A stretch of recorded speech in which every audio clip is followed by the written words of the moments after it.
Hello, mind cakers, and welcome to another slice where this week we have the pleasure of talking to Dr. Richard Smith about the value of death. Dr. Richard, how are you? Even though I've been I'm told all not, right. I'm all not. right. Yeah. I mean, we just had a conversation about what a dangerous question "how are you" can be. Because when Hmm, people are awful, they don't want people asking them how they are. But I'm fine at the moment. I mean, I good. could give you a whole string of miseries in my life, but I won't. I'm fine. Well, no, I think that's the thing is that how are you is just a cursory, in a lot of instances, it's just a cursory. I'm not really very interested. I'm not saying we're not interested in how you are, Richard. Um, but it is a cursory as you're waiting for the kettle to boil at work. How are you? And your standard response is, but yeah, I'm all right, thanks, even though you could be terrible. Yeah. Mm. It's Um, hard when you are terrible, though. That's the thing. it is hard when you are terrible, yes, just to have that default response of, yeah, I'm fine. And also, it feels a bit bogus if it's someone you know well and Very much care for. so. To say you're fine when you're not fine Hmm. seems betrayal almost. Yes, yeah.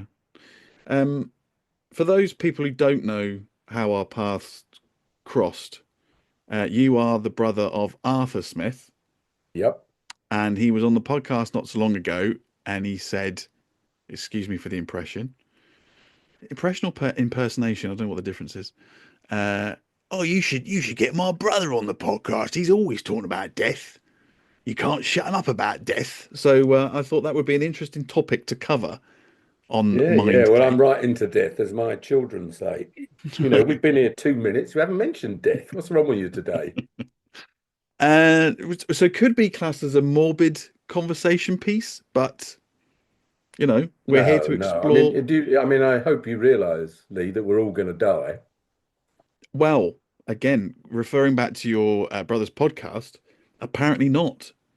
Yeah, yeah. Well, that's it's true. There's a lot of people. I mean, Elon Musk, he doesn't think he's going to die. He's not going to die, but no, he did mention a person he'd interviewed Yeah, a while, and I can't think of the name of the society, but they were basically going to live forever. yeah, yeah. And he said a lot of them are, the guy that he interviewed was in his 30s and he's already as bold as a coot. And you think, well, if you're going to live forever, you've got a long time where you're just going to have no. But anyway, he said, I think they're all probably dead by now. So other than that cult who are going to live forever and Elon Musk, it's going to happen to us all. You're right. Yeah, although it's true, there's a hell of a lot of people spending an enormous amount of money trying to find a kind of immortality. It comes in various forms. Yeah. You can have everything replaced a bit like you do with a car, so that although you're driving around, it's a completely different car from the one you started with. Or you can, nanotechnology will burrow out all the horrible things that are happening inside you. Or I suppose the most popular one these days is you simply download your brain. So Yeah. maybe your body doesn't exist, but your brain, carries on. What a ghastly thought. Awful. 5,000 years from now, I'd still be wittering on. Well, you could probably download my brain to a ZX Spectrum. I don't think you need any cutting edge technology for that. Um, Yeah, but yeah. no, that is again going back to a book that Arthur mentioned was the history of the world in I think 10.5 chapters. Yeah, And yeah, one of the Julian Barnes. the Julian Barnes book, and obviously one of the chapters is the guy who lives forever and just gets a bit. He said everyone basically chooses to die in the end because once you've done everything and seen everything and gone round and you get so good at golf that you've gone round St Andrews in like 18 shots that all gets a bit boring, really. So yeah, I think it's that payoff, isn't it, between if you're lucky enough to live 70, 80 years and it doesn't seem long enough, but at the same time, immortality is terrifying, I think. Yeah, yeah. I mean, I argue that death is healthy. It's Mm, healthy to die. It's unhealthy, or it would be unhealthy not to die, hmm which is sounds a bit odd to people. I mean, death is a fundamental part of life, and it's completely healthy to die, hmm hmm which seems odd to people. I think, unfortunately, it seems odd to doctors too, tend to see death as a failure. We've got to keep going here, even if you're 85 and clapped out. mm. And also, their doctors don't like to talk about it on the whole. So it's a lot easier for doctors to just give you another dose of chemotherapy give you another operation, it's easier for them Hmm. than having to sit down and say, maybe this is not the best thing to be doing here. Yeah, yeah, They yeah. find it hard. They call it the difficult conversation. Hmm. And I think, ironically, with the growth of palliative care, which is the specialty that looks after dying people, a lot of the other doctors can sort of opt out and say, oh, well, we'll send you off to palliative care. They'll tell you what's going to happen. They don't have to actually have the They have to conversation deal with it. themselves. Yeah. And they've almost sort of lost the skill of doing so. Hmm. Hmm. Well, there you go. We wondered where this conversation was going to go, and I haven't even asked my first question yet. So it's all interesting stuff. My first question was going to be, what inspired you to co-chair the Lancet Commission on the value of death? And did any personal experiences shape your view of how we approach death and dying? Well, I mean, I've been interested in death ever since I was a medical student. I heard a guy speak called Ivan Illich, whose core argument was that modern medicine is the major threat to health in the world today. And in some ways, his argument was, you know, I mean, death has existed as long as humanity has existed, and that death, pain, suffering, these are part of life. Hmm. And you have to find a way to deal with them. And mostly that's been through culture, it's been through religion. But then, argues Illich, along comes modern medicine and says, well, give us enough time, we can get rid of these things. You don't need to experience pain, you won't have to suffer, and give us enough time and you won't even have to die. And he talks about death is actually the last form of sort of consumer resistance. He was a great critic of industrial society. And that got me kind of interested in death. I don't know, I'd thought too much about it before that. And I've kept up that interest. And I suppose one of the things that got me into trouble was I wrote a piece, which I actually wrote in the BMJ, which I used to edit the British Medical Journal, which we call the BMJ now. Um, and I wrote a blog about how cancer is the best way to die. And I wrote it for an audience that wouldn't have found that so strange, lots of other doctors. Yeah. But somebody picked it up and put it on the Mail Online, I think, and suddenly it went voomp. Of everything I've ever written, this is the only thing that sort of reverberated around the whole world.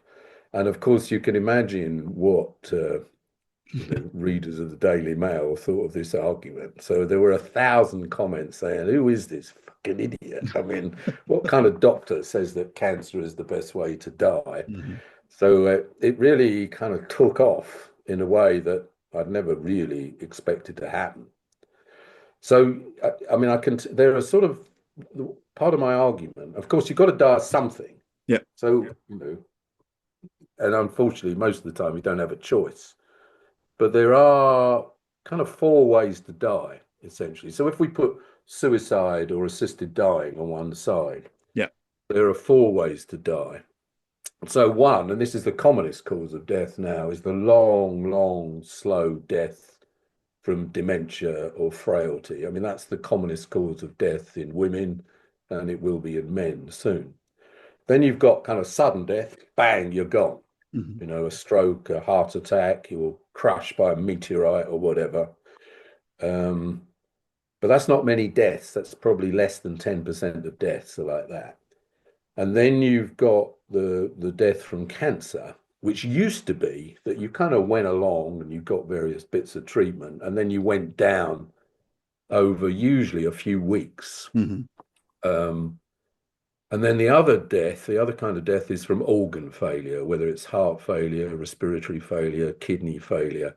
And there you're on a sort of you're dipping down all the time, but you keep having these real dips. So you get a sudden burst of heart failure, they treat you and you come back again. And you never quite know, when you're actually going to die. You go down, but you have these dips and then you recover again. So if that's the four options, I mean, I give talks to audience and I say, well, how do you want to die? Here are the four choices. What did you choose? And of course, most people opt for a sudden death. Hmm. But I say, well, most of you are not going to die of a sudden death. And I also say, well, if you are going to die of a sudden, if you want to die of a sudden death, it's very important that you keep up all your relationships, all the people, because what you don't want to do is die. It may be all right for you, but it's not so great for the people left behind, especially if you've just had a blazing I was going to row say, with your you've just wife had a or your Barney with the missus on your way to work, yeah. and then you end up in a car crash. Yeah. Yeah, so that, but I mean, actually, that in some way, that's a good lesson for all of us. Hmm. Don't let your relationships fester. Don't leave horrible things that you think, well, I ought to go and see him or her or do something, but you don't. That's how most people opt to die. Very few people opt to die of, the long, slow death of frailty and dementia, which is probably how most of us are going to die. Hmm. And actually, quite a lot of doctors do opt to die from cancer because it's sort of, it's a manageable death. And in fact, the piece that inspired me to write this blog was by Louis Buñuel, the filmmaker, who talked about how he'd always, feared dying of cancer, but he had a friend who died of cancer. And of course, the time scale sort of works. You can talk and say goodbye and sort things out. You don't just suddenly disappear, or you're not fading away year after year. Um, so quite a lot of doctors would opt for that, but it sort of shot me into the world of death, where I suppose I'd been for a long time. And then I came to do this commission with the Lancet.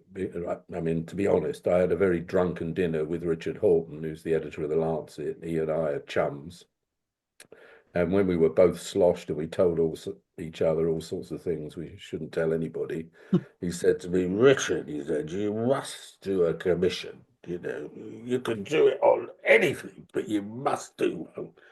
And I thought, oh, well, he'll forget that. He won't remember it. But then, he did remember it. And so I had to come up with something and I opted for death. And then it was his idea because actually they were supposed to be doing a commission with the Vatican Hmm. on the value of life. Okay. As he said, I saw him the other day, he said, at endless, wonderful dinners in the Vatican, tremendous, but nothing ever appeared Yeah. because, doing these commissions is hard work. Yeah. Yeah. But he said, well, if we got the value of life, let's have the value of Value of death death. because they go together. Yeah. Yeah. And I think that's Absolutely. one of the arguments for the value of death is that I think a consciousness of death is enhances the value of life. I mean, maybe that's what happened to you, did it? I mean, you thought you were going to die. Here you are now. Maybe it's made you Yeah. appreciate life more. Yeah. Yes. I mean, I think it's very difficult for like the outpouring from the Daily Mail readers or just the public in general about if you'd have said to me the best in inverted commas way to go is by cancer, you'd have gone, well, that and before I was diagnosed, you go, that's my worst nightmare, second worst nightmare, my worst nightmare, to be diagnosed with cancer.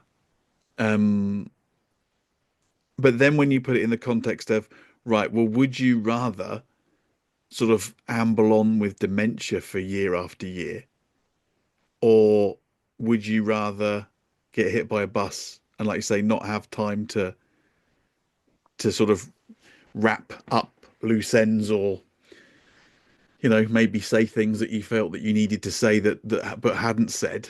Um then yeah, which does seem a very strange thing to say, but actually it's yeah, and yes, you're right in that.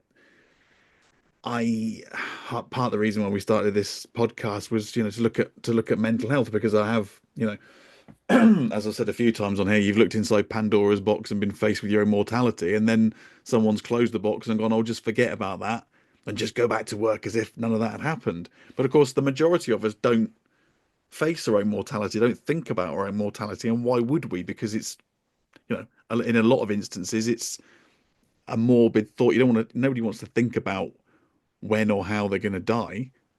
But I don't really have No, no, I a think you choice. do. I think you do. And recognizing that, life is transient, I think increases its value. Oh, absolutely. No, Um, I don't disagree with that.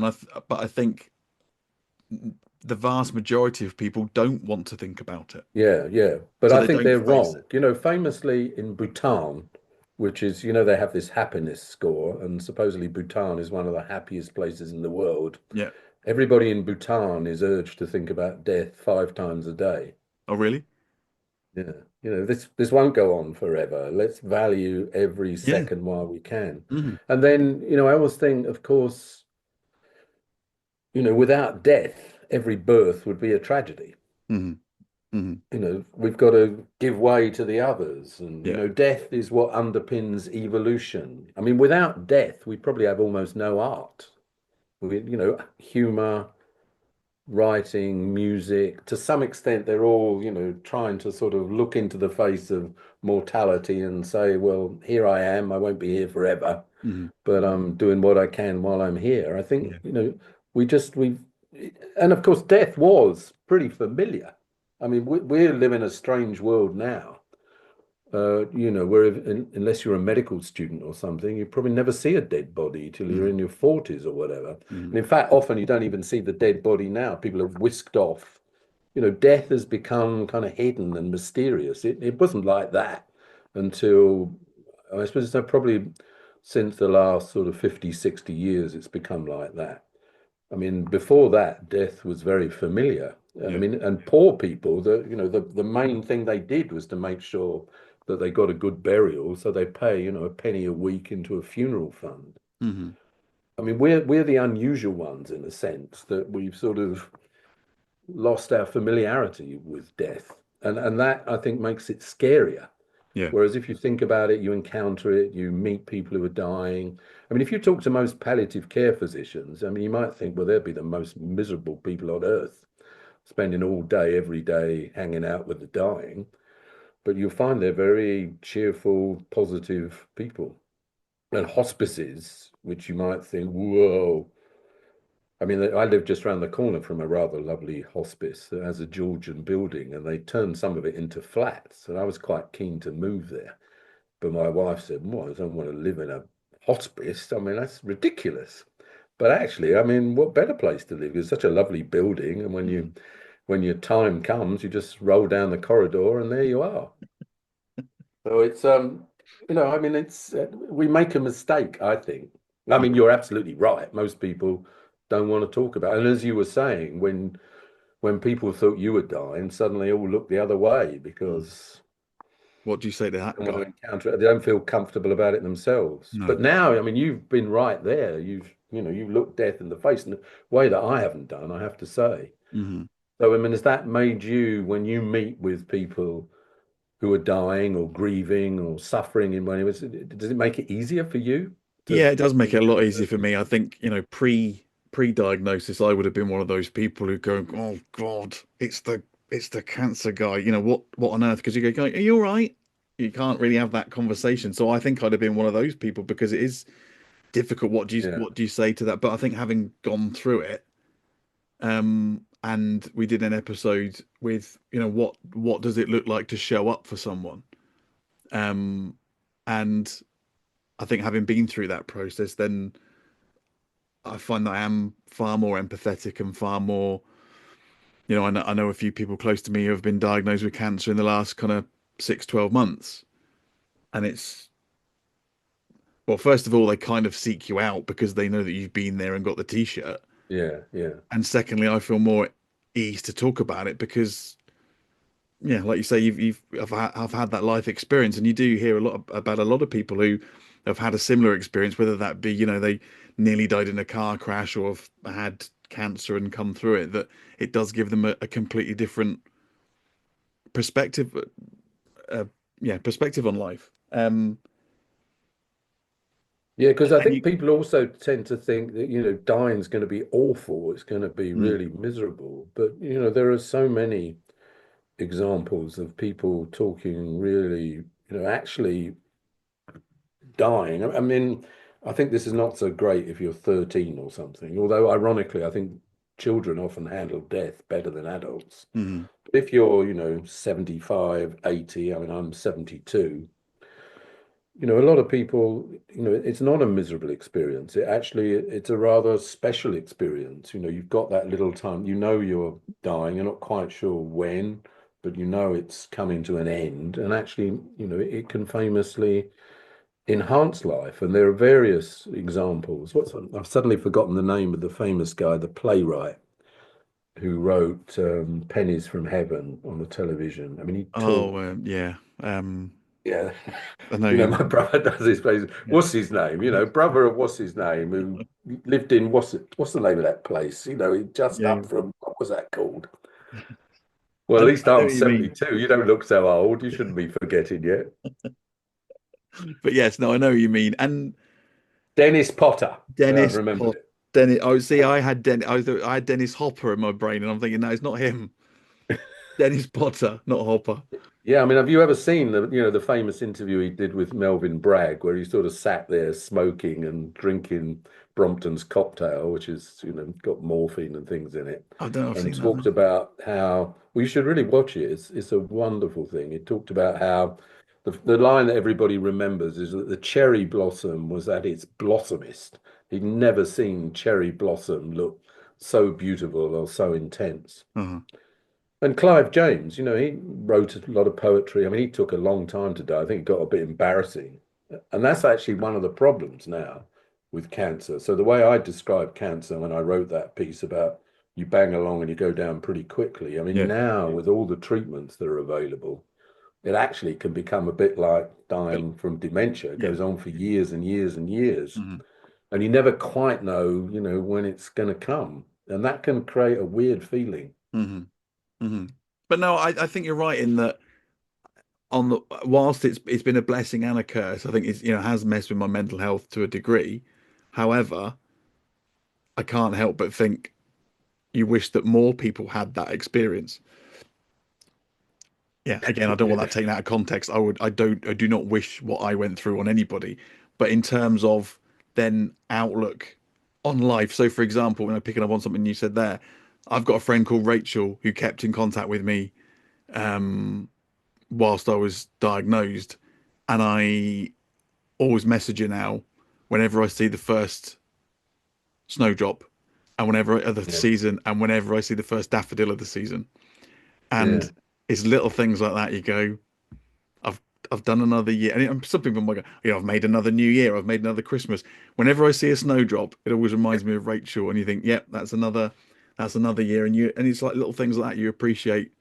And obviously seeing my kids, little one was I say was 8 months old Yeah. when she was diagnosed, when I was diagnosed, and she was 5 on Friday, and I think all birthdays are special, but it's that even though there was 20 odd kids there and they're running around this bouncy castle, it was absolute mayhem, and you just got to stand there and just smile because you're like, this is Yeah. what it's all about. Um, so yeah, I do appreciate things more. At the same time, I think again I've said this a few times on the podcast. There are still those moments where can't DM and make the most of life. However, I can guarantee that on Saturday morning at 8:15, I'll be yelling at the kids to just get your shoes on because we're going to be late for gymnastics again every week, girls, every week. Yeah, So, it and doesn't then I have turn to you step into a back. perfect person or even necessarily a better person, but I think it gives you, it allows you to do things, understand things, think things that perhaps otherwise you wouldn't. Yeah, Yeah, it doesn't mean that suddenly you become a pillar of tolerance and virtue. that hasn't happened for me. I can guarantee that hasn't happened for me. But no, it does give you a different. And I think the world would be a much different place if we did value our mortality far more than just pushing it to the back of our brains and going, well, that's not for me. That's that's not gonna that's not something I need to worry about or think Yeah, about. but there are these days there. I mean, some people say that death is the new black. Death's sort of fashionable in some ways. I mean, I've been accused of that, and there are death cafes. And where people go along and talk about their experiences of death or their experiences of grief and talk about what might come.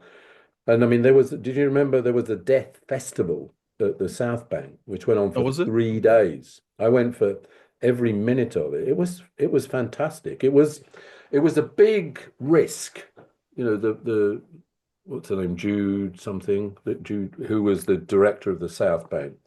I think she talked about this at the beginning. She'd had a stillbirth. She lived in a street where other people had had stillbirths and deaths, and nobody seemed to know what to do or how to Mm. talk about it. And she thought, well, why don't we all get together and find a place where we can talk about death and dying? And so she organized this 3 day festival. It was all day long, 3 days. There were concerts, there were plays, there were debates. It was fantastic. And I mean, they, of course, they thought, well, maybe no one will turn up. Who wants to go to a death festival? Mm-hmm. And when I said to people, oh, I'm going to a death festival tomorrow, people would sort of giggle. They didn't quite know how to respond. But it was packed. You had to queue for half an hour to get into a Really? seminar on suicide, and there was someone talking about graves. And I remember so vividly a fantastic one man play describing the whole process of taking his ex-wife, the Dignitas in Switzerland, Mm-hmm. to be given an assisted death. And it was very funny, very poignant. I mean, just stood there on the stage. There was no props or anything, and Yeah. yet you absolutely felt you were there in the clinic, as she was being injected. And there was a concert. And it's one of the things they had was an exhibition of Ghanaian coffins. Right. So these are coffins that they will make, they'll make it like a guitar or a Cadillac. Right. I mean, Okay. have you ever seen them? They're Yeah. fantastic. I Now mean, you mentioned it, I think I have seen like a YouTube clip or something of all these. Yeah. Yeah. Yeah. So you get like a the bespoke. commonest one, is a cocoa bean, because of course Ghana, is Yeah. where Yeah. the cocoa comes from, and a lot of it's a bit like going back to the womb being buried in a cocoa Cocoa bean. bean. Yeah. Yeah. But yeah, I mean, and they're beautiful. I mean, it seems a bit of a shame really to burn them or bury Yeah. them. Yeah. Well, that was going to So it bring. was, I was going to skip a few. No, I'm not going to skip a few questions. I'm going to stick in order because otherwise we'll get lost. Um, one of the conclusions to the report is that death has become too medicalized. yeah. And I know you said earlier you think that was probably what 50, 60 years ago. Do you think that's when that kind of Well, it happened? wasn't so medicalized then. That's the point. I mean, it's Yeah, yeah. become medicalized now. So, it's almost as if death belongs to health professionals. More than half of people die in hospital, although most people, if you ask them where they would like to die, say, I'd rather die at home. Hmm. But actually, most people don't. Not many people die in hospices. And a lot of people now, of course, die in care homes. Yeah. I mean, they are in some ways the new hospices. Um, so I've lost my thread. What was I talking about? What did you ask me? Well, whether it's You become can't remember either. wait, no, is it become too Oh yeah, it's medicalized become and too how and medicalized. Yeah. why did that shift occur, do you think? Well, I think to some extent because of death's kind of false promise that it could deal with these things, Mm, but also because medicine has come to see death as a failure, which I don't think was the case. Death was inevitable. It was doctors. In fact, the whole idea that doctors should try to extend life never existed until Francis Bacon and the 17th century, 16th century. mm, It felt that's God's business when we die. It's nothing to do with doctors, and that yeah. to some extent it would be going against God to try and prolong life. But then the idea that one of the things that doctors do is prolong life became commoner, and doctors have come to see death as a failure. And as a consequence, there's a terrible tendency to go on far too long, too many treatments, too many operations, Yeah. giving antibiotics to people, hours before they die. And unfortunately, a lot of people die without even realizing they're dying Mm, because no one's ever sort of spelt it out to them. And because they're not so familiar with death, they're kind of perplexed. And mm, families are suddenly horrified that, their dad has died when it never crossed their mind that yeah. was about to happen. Hmm. So it's become, I mean, ultimately, death is not a medical event. It's a family event. It's a community event. It's a cultural event. It's a religious event for many people. Shouldn't be a medical event, which is not to say, doctors and nurses are going to have nothing to do with death or dying. Of course they are.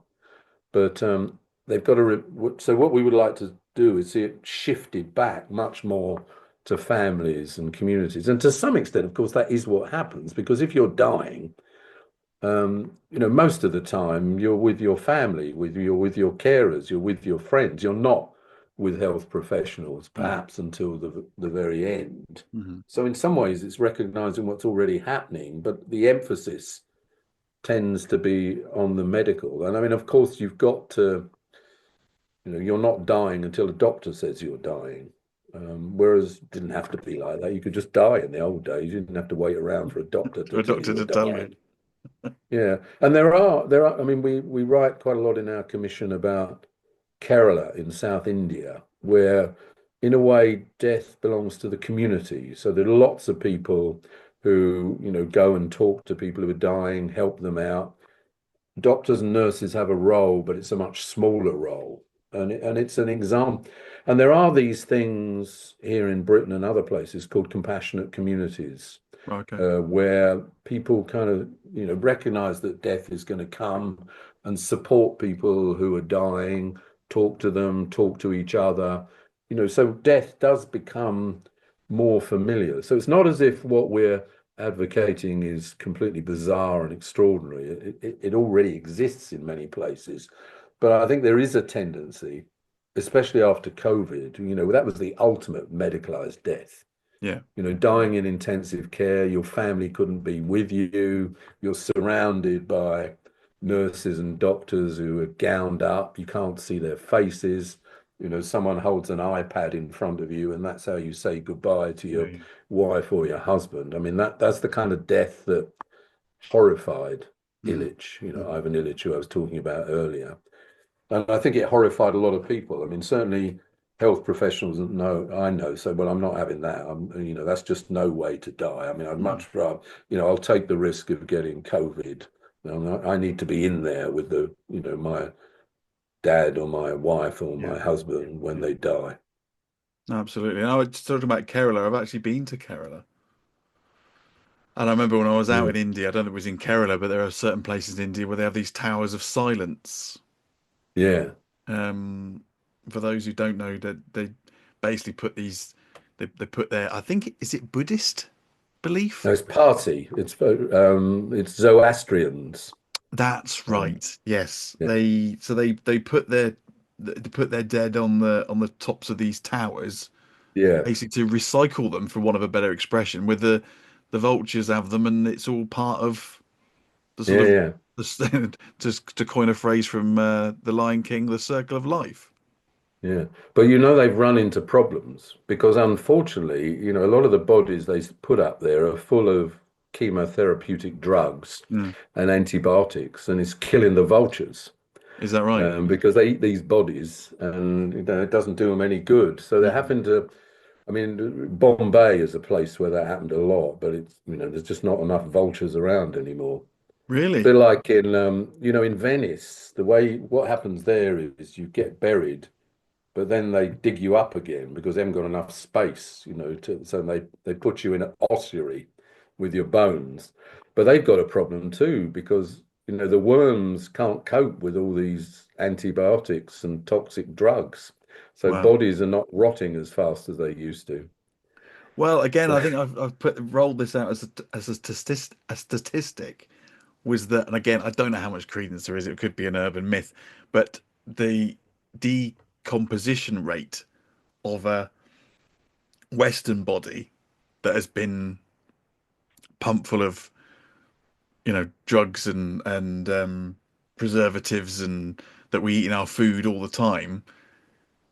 I'm gonna pull a figure out my ass. I've got a feeling it was like 7 times, or yeah, sorry, a body in, say, India, or an Eastern country was decomposing 7 times quicker than a Western body, purely because of the amount of yeah, preservatives and stuff, all the crap that we eat in yeah. our food.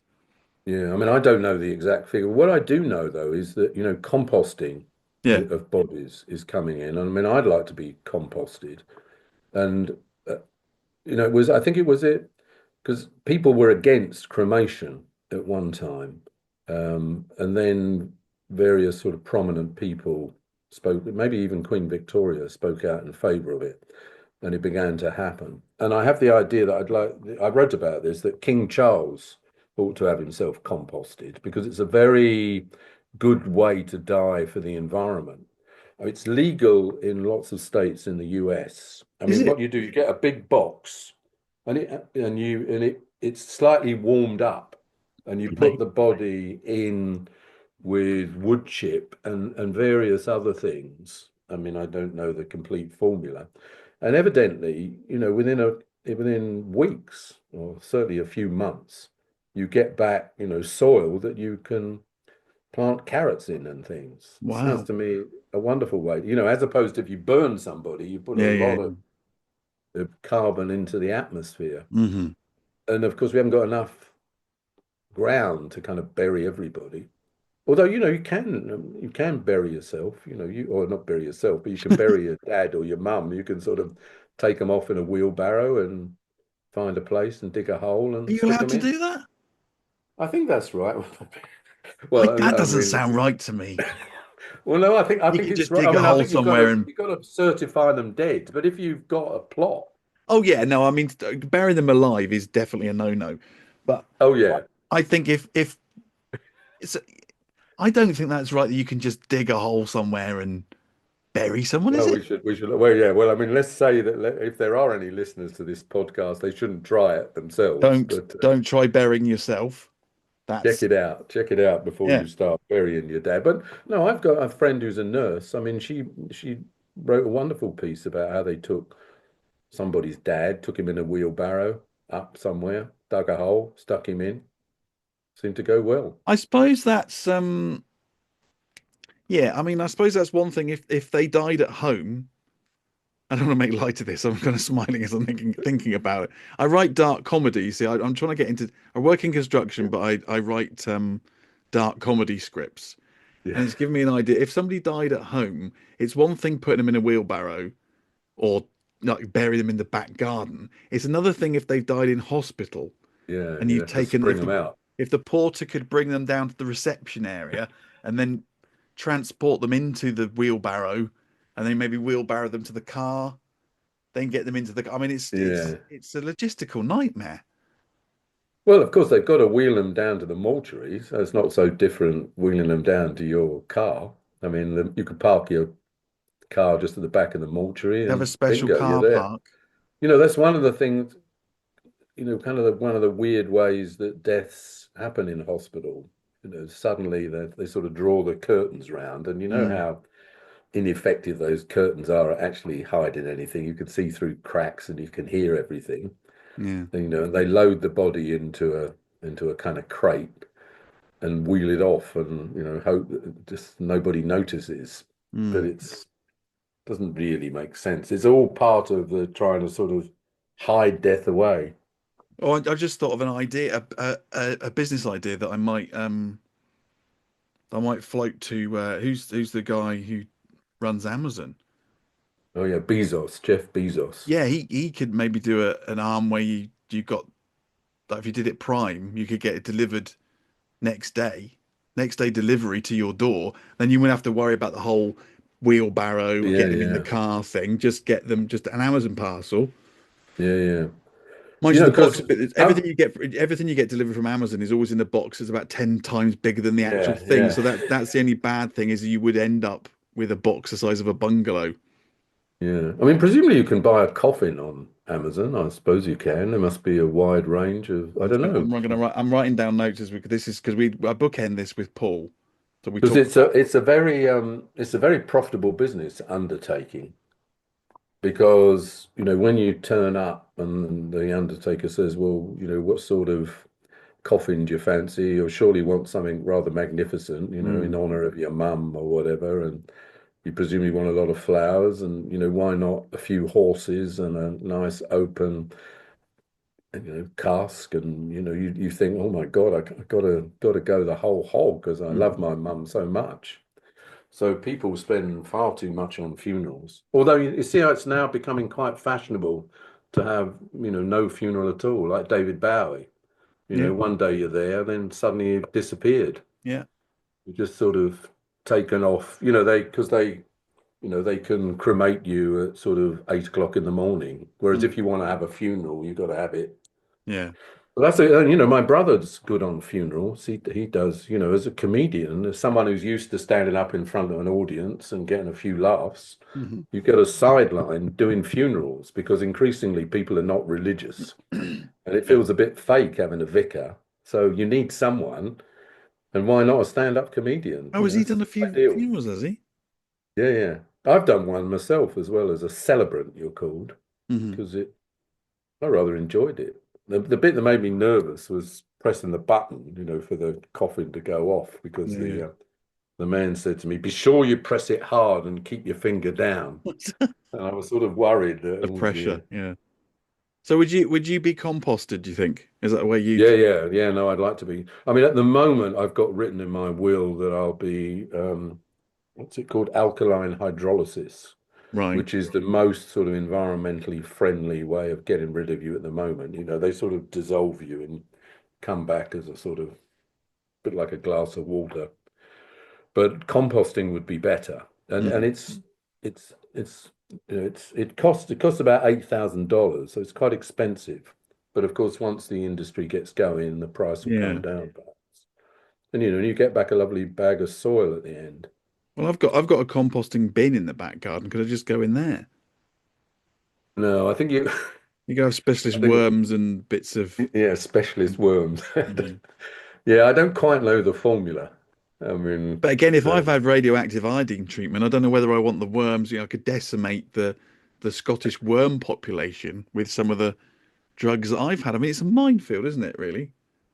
yeah, yeah, And yeah, so because if you were composted, would you still want sort of a little service, or would you somebody say a few words, or would you literally just put in the compost yeah, no, bin? I think that, yeah, I mean, it sounds a bit egotistical, doesn't it? But I mean, I think there's a place for funerals. I mean, Mm. by definition, the funerals are not for the people who are dead. No, They're for the people who are left. It's part of, because I mean, all these rituals around death. I mean, that's another thing we've lost in a way. The way that you'd be given the last rites and all the. I mean, there's a wonderful book by someone called Kevin Toulis about my father's wake. He's from rural Ireland, yeah, where they knew about death, and people turn up as the person's dying and sort of chat and such like. And then when the person dies, the wake, which can go on for days as yeah, people sort of drink and talk about the person who's died.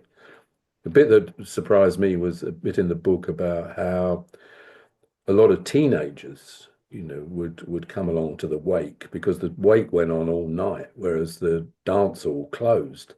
right. So after they'd been to the dance hall, they'd go to the wake, and of course, sex and death go together. I mean, there's nothing like death for making you feel a little kind of randy, for want of a better Why word. is that?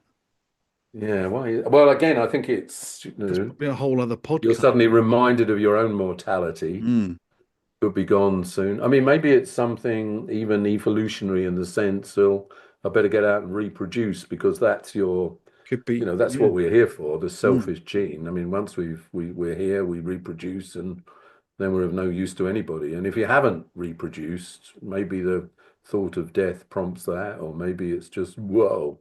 Maybe if you've already got four kids, then you're less likely to be randy if somebody dies.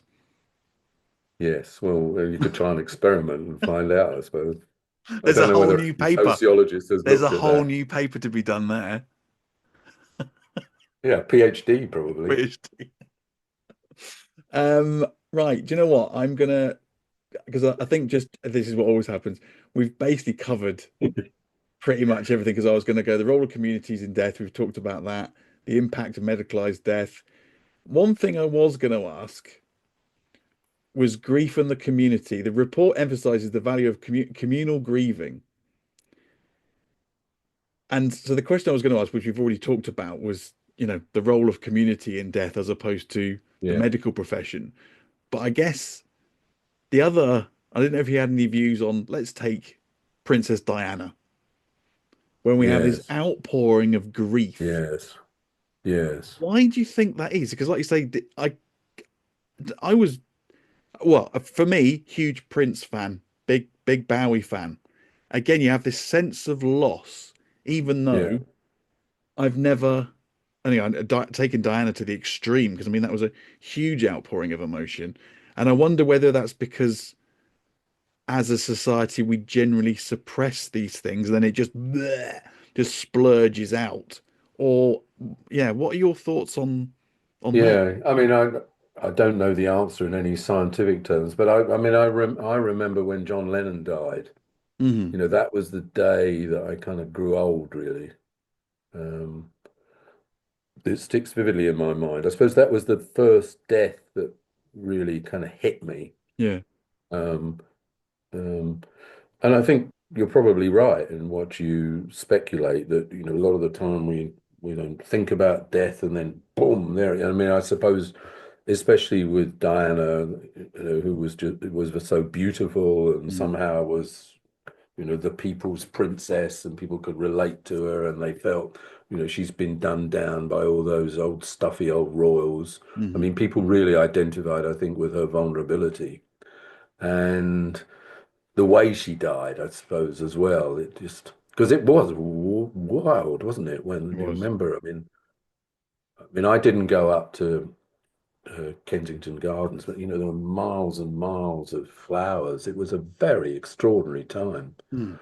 There have been other episodes. I think when Queen Charlotte died, I think it's particularly because she was young. I mean, I don't think it Mm. would have been quite the Mm. same if she was married. It wasn't really the same when the Queen died, was it? There wasn't. I mean, all those people queued up to see, to go past the coffin. Rather than Philip Schofield and Holly Willoughby. Yeah, Yes, well, what happened to them? I mean, they came a bit unstuck, didn't they? Maybe that was, because they were so wicked on that occasion. Whereas what David Beckham queued for 14 hours or something, Yeah. didn't he? I mean, to show Yeah. his respect. Did you queue? Were you there? I mean, and then of course she was in St. Giles, wasn't she? Yes, he Yeah. was in St Giles. No, I didn't. I didn't queue. I was actually for the Queen. That was obviously. I was actually on holiday in Greece when Uh, the stuff with Diana came through, and I remember thinking it was a sick practical joke by some because it was some like I think it was some German tourists or some other tourists who because it must have happened overnight. So we yeah, woke up to it like yeah, that's right. in sunny Greece, and people go, "Oh, Princess Diana's died." I'm like, "What are you talking about?" Yeah. Um, so yeah, I remember where I was. Um, but no, I didn't feel the need Yeah, you to. see, I remember where I was too. In fact, I remember waking up because actually I was flying to South Korea that day, and I woke up and instead of it was a Sunday, I think, wasn't it? And they were Mm, playing the Lark Ascending, the Vaughan Williams piece on the radio, and I thought that's a bit odd. Why is that happening? And then when I went off to Korea, I mean, and I was talking at a conference, and all these people kept coming up to me. I mean, people who didn't really know anything about Britain and saying, "Oh, I'm so sorry, oh, so terrible that Princess Diana has died." I mean, she really, mm. had a kind of Global. global Mm, impact. So when I came to talk at this conference on general practice, I felt obliged to sort of, talk about her dying and thank all these people who'd come to comfort me. Not that I really needed comforting, but it was a strange, it yeah. was a very, I don't know what kind of person could have that impact now. Hmm. No, I mean I know. I suppose my first of a celebrity kind of, I say celebrity, was Kurt Cobain when I was at Oh school. yes, oh yeah, yeah. There were, yeah, that was He killed himself as well, didn't he? he did, yeah, yeah. But yes, okay. Um, I'm going to rattle through these. Rebalancing the system. What practical steps can families, communities, and policymakers take? My We- goodness, it's all very We've we've talked a lot about this sort of stuff, really. Um, yeah, what the idea of a good death. Um, interestingly. We haven't talked about assisted dying, which is, well, what no, everybody's talking that's at about at the the moment. And yeah, and actually, that's we stayed away from that to some extent because I think, that's sucking all the energy out of talking about death. And I mean, I think it's good in some ways that we're having this great debate, but I mean, probably, I mean, we will have assisted dying sooner or later. It's bound to come. And even the Mm. people who are against it kind of recognize that. But what form it will take and when it will come is not quite so clear. But it'll only be probably 5, 6% of deaths. The Yeah, majority of people, it won't make that much difference. Although I think a lot of the very fact it's a possibility is helpful to a lot of people. Think, well, if I can't stand this anymore, there is a way out. yeah, So it can be helpful even if you don't actually have an assisted death. But I think it somehow you hear MPs on the radio saying there's quite a lot of people dying badly at the moment. If we had assisted dying, that would fix all that. But that's not true at all. It's only going to be about a comparatively small number of people. And ironically, I mean, if you look at the Canadian experience, it's mostly very well-to-do people, well-educated people, hmm people who are used to having control over their lives, which many people don't feel. No, and I guess, yeah, I guess the comparisons I can draw is that what you wouldn't want is speaking out loud. I have thought when I had the second operation, which was going to make the end less grisly, I didn't know, and they said you've got 4 to 6 months. So 6 months was going to be a positive outcome. How much Yeah, of that 4 months was I going to be compos? How much of that 6 months was I going to be compos mentis, and how much was I going to be in palliative care? And it yeah, it had occurred to me that, well, if I just drove my car into this tree and didn't hurt anybody else, I don't really yeah, want my family to see me and my kids, their overriding memory of me being in a hospital bed connected to tubes and yeah, whatever. And I guess that, what the thing that you don't want to fall into is going, if I, and I'm not saying I would have taken the option, but there could be, if you've been diagnosed with stage 4 cancer and given 6 months to live, that you could go, well, I don't want that palliative care, I don't want that grisly end. I'll take the I'll take the assisted dying, please. And then 5 years later, I'm still here. yeah, yeah. There's So, a famous article that was written by an oncologist, a cancer doctor and an ethicist about, why I want to die at 75. mm, Because he said, 70, I'm 72, I'll be 73 in March. It's not a bad age to die because the chances are you're doing okay. You're not a complete wreck. Whereas if you go on to 95, the mm, chances are you will be. You'll either be mentally doolally or you'll be, physically really incapacitated. yeah, And one of the things that Ike Manuel argues in this article is, I don't really want people to, as you just said, to remember me like that. I'd yeah, rather remember me as kind of sprightly and, able to do things and not completely doolally. hmm So he advocates, when you get to 75, you should stop having all preventative treatment, no colonoscopy as they do in the US, just, and my brother says, well, what you ought to do is take up smoking, you know, speed it up a bit. Are we I didn't realize we were gonna have a competition of who can do the best Arthur Smith impression. I think you got a distinct Don't you, advantage. I mean, I once was in a pub and the woman sitting next to me said, are you Arthur Smith's brother? Really? And yeah, just because of the voice. And he used to make a lot of money out of doing voiceovers. And I always felt like I'd come along and say, well, look, I'll do it for 20%.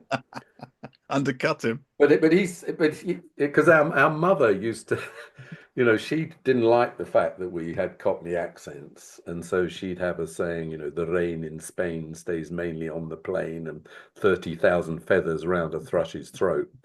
And I always think it's pretty good that she was fairly unsuccessful with my brother because it's become his sort of trademark, Yeah, the absolutely. modern Sid Yeah, James. yeah, yeah. Whereas, I haven't got quite, it's not, I suppose the world I live in, there aren't many sort of doctors with Cockney accents. Maybe there are more now, but there certainly weren't. So you Uh-huh. sort of try to be a bit more refined.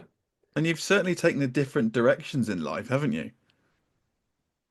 Yeah, although, we see each other every Yeah, yeah. few weeks. We live close to each other, and we still have a certain competitiveness between us, which is kind of odd after all these years. But we did, yes. I mean, we've gone kind of different ways. Well, again, yes and no. I mean, I think there's, like you say, I think there's a lot of, without wanting to put sort of, there's a lot of comedy, I think, in death. And I think tragedy and comedy aren't really, Yeah. both just different sides of the same coin, aren't they? Yeah, no, absolutely. Well, as the Greeks recognized. Hmm. Hmm. Well, I was going to say I better get back to work, but then that would make mean that the work would know that I do this in my paid time. So, um, Richard, that has been a fascinating chat. Thank you so much for coming on. Well, thank you for inviting me. It was fun. I enjoyed it. I mean, I wonder if anybody anywhere wants to listen to it, but I enjoyed doing it, whether they do or not. So thanks. Absolutely. If it resonates with a few folk and makes them think about things in a maybe slightly different light, then we have done our job. Yeah. But thank you so much for coming on. Pleasure. Okay. Bye. Right, take care. Bye bye.